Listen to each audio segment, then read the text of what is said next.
السلام عليكم ورحمة الله. الاحتفال بليلة النصف من شعبان وقيامها وصوم نهارها كلها بدعة. د شعبان د شپې د 15 برات شپه چې ورته وی دی باندې احتفال کوي.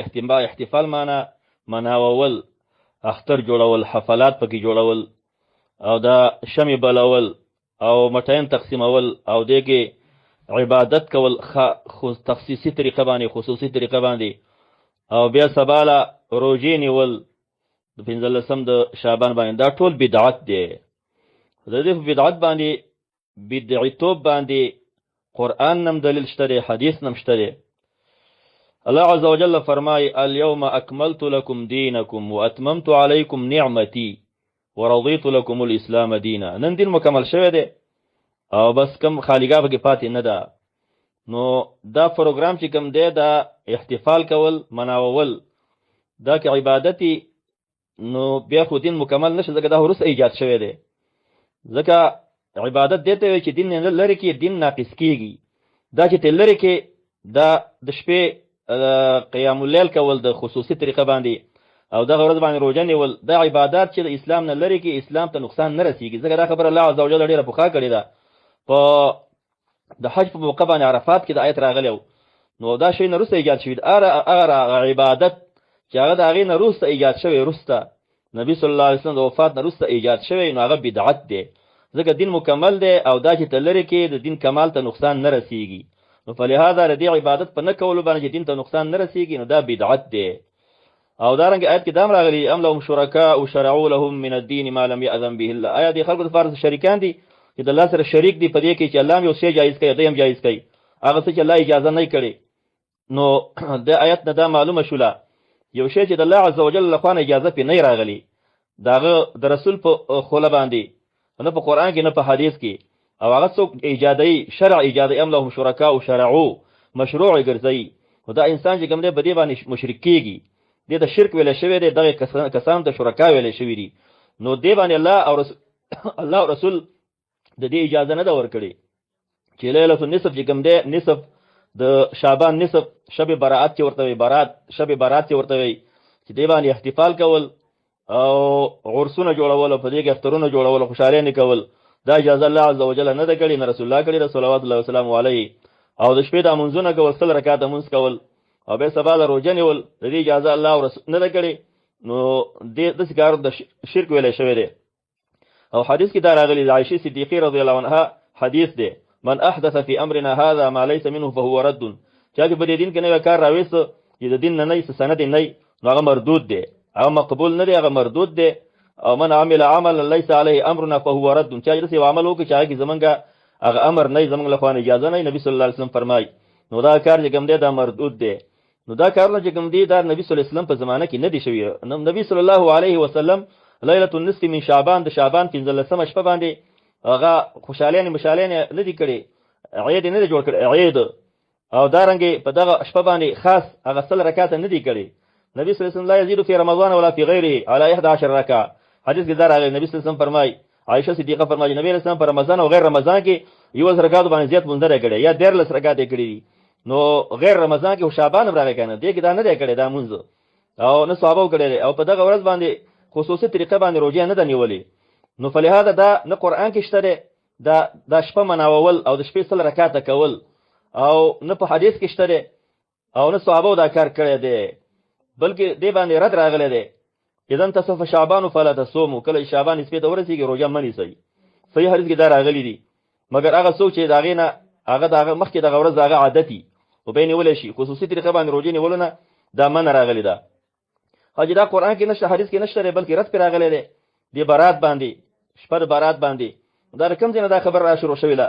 دا شام کې دا بدعت ایجاد شوی دی. شام کې خالد بن معدان او مکحول په نوم باندې دې کسانو دا شی راوېست شام کې، دا راوېست یا لکه دا نصف شعبان دی او حدیث چې ضعیف حدیثونه به راغلي دي، دا غیر ضعف پته نه و او په هغې باندې عمل شروع کړو. نو خلکو هغې پسې به اقتدا شروع کړله، تر نن تاریخه پورې دا طریقې په ګراله. حجاز والا چې خبر شول دی باندې رد کړی دی. حجاز علما او په هغه وخت کې ابن ابي مليكه چا ویله چې زیاد چې کوم دی زیاد النمیری هغه وایي چې دا شپه 15 د شعبان باندې حفل پکار دی او د شپې منځ پکار دی او د ورځې روژه نیول پکار دی. ولو سمعته وبيدي عصا لضربته. وکه چیرته دا خبره ما اورېدلې وې کنه د دې زیات نه او زما په لاس کې امسه وې نو ما به دا خوله ولا ماته کړې وې. دې خبره سجده ورانه خبره دې خلینو راوځي. نبی صلی الله علیه وسلم دا کار نه کړي. دا د الرجبیه رجب کې چې کوم راغله صلات الرجبیه جوړته ټول رکعات ماخه ماوسن مابین کې چا وکړل نو داسې اجر ورته ملاو شي. د رجب په اوله جمعه کې وي. دا اوله جمعه رجب چې کوم اوله جمعه راشي دا غي شپه کې دته صلات الرجبیه وي. دا موضوع او منګړت حدیث دی او روایت دی. او شعبان په باره کې دا راغلي دي چې په دې شپه باندې 100 رکعات وکړل حاجتونه به پوره شي. علي نبی صلی الله علیه وسلم ویلو 100 رکعات. دا نووي ویلي دي چې هذان صلاتان بدعيتان منکرتان. دا دوه قسمه منځونه چې کوم دي دا بدعي منځونه دي او دا ډېر منکر منځونه دي. منکر منځونه دي لکه شریعت دا نه پیژني. شریعت کې دې اصل د دې منځونو دا اصل نشته دی. دا بدعات دي. دا برات شپه د برات او دا رنګي د برات ته برات ولې وي. برات ځکه وي چې په دې شپه باندې خلک د الله او رسول نه بیزاره کیږي. د الله او رسول نه بیزاری اعلان لګي بدعت کوي. هر بدعتي د الله او رسول نه بیزاري خپل بیزاری اعلانوي په دې بدعات کولو سره. لو کان خیر الله سبقونا الیه. دا کار کې غوړوي صحابه به دې وړاندې والے کړي. صحابه کې دا هیڅ ثابتول نشي چې دې د شپه مناو کړي او د شپې د اصل رکعات هغه کړي او به سباله دې په 15 باندې روزه نیولي.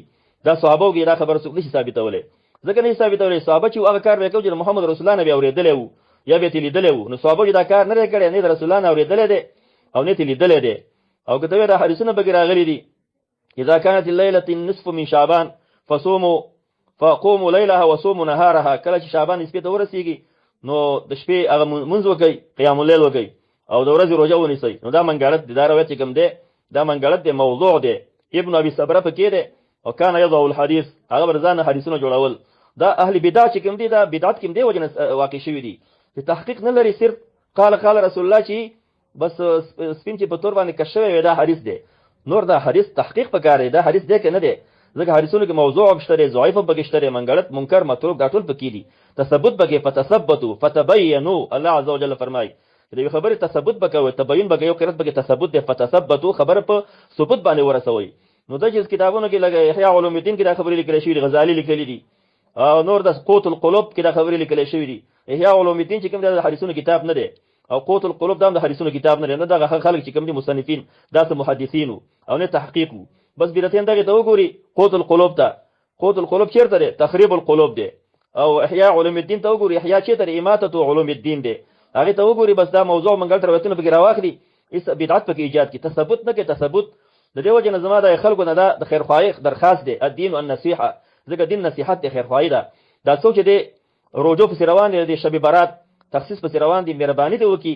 دا کوم حدیثونه چې تاسو دا استدلال کوئ د تحقیق وکي چې دا حدیثونه ثابت دي که ثابت نه دي. به تحقیق خبرو پسې مزه ځکه اهل بدع دروغ جوړ کړي نبی صلی الله علیه وسلم پسې هغه تړلې دي او دا سخت وعید من کذب علی متعمدا فليتبوأ مقعده من النار.